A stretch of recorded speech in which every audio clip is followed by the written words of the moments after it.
Good evening, I'm Dr. Thaddeus John Bell. Here's a picture saying that knowledge is our future. We've always known this historically.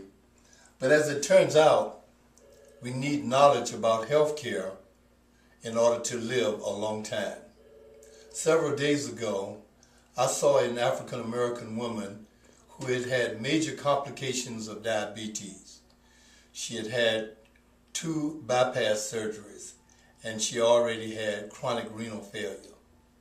After talking with her, I found out that she had never been told that she needed to go to a diabetic class to learn about her diabetes. She was under the impression that having a blood sugar above 200 was good. This is not a good thing.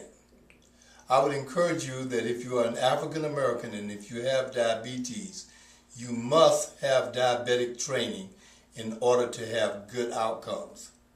Your insurance company will pay for this.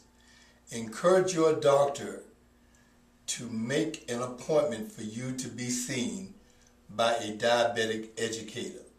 The information that you will learn from them will be incredible, and it will also help you live longer.